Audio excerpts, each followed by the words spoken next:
Hi, if you want to add an overlay in Davinci Resolve, this is how you can do it. So here in Davinci, I've imported my footage and I've imported the footage I want to overlay.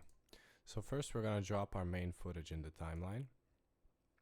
And after that, we're going to drop, for this instance, I took a texture. It's going to be on normal by default.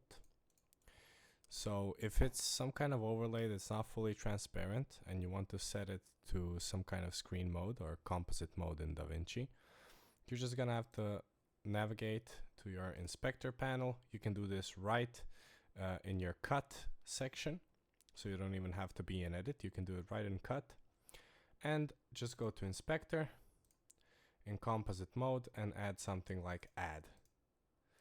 And then we can zoom in.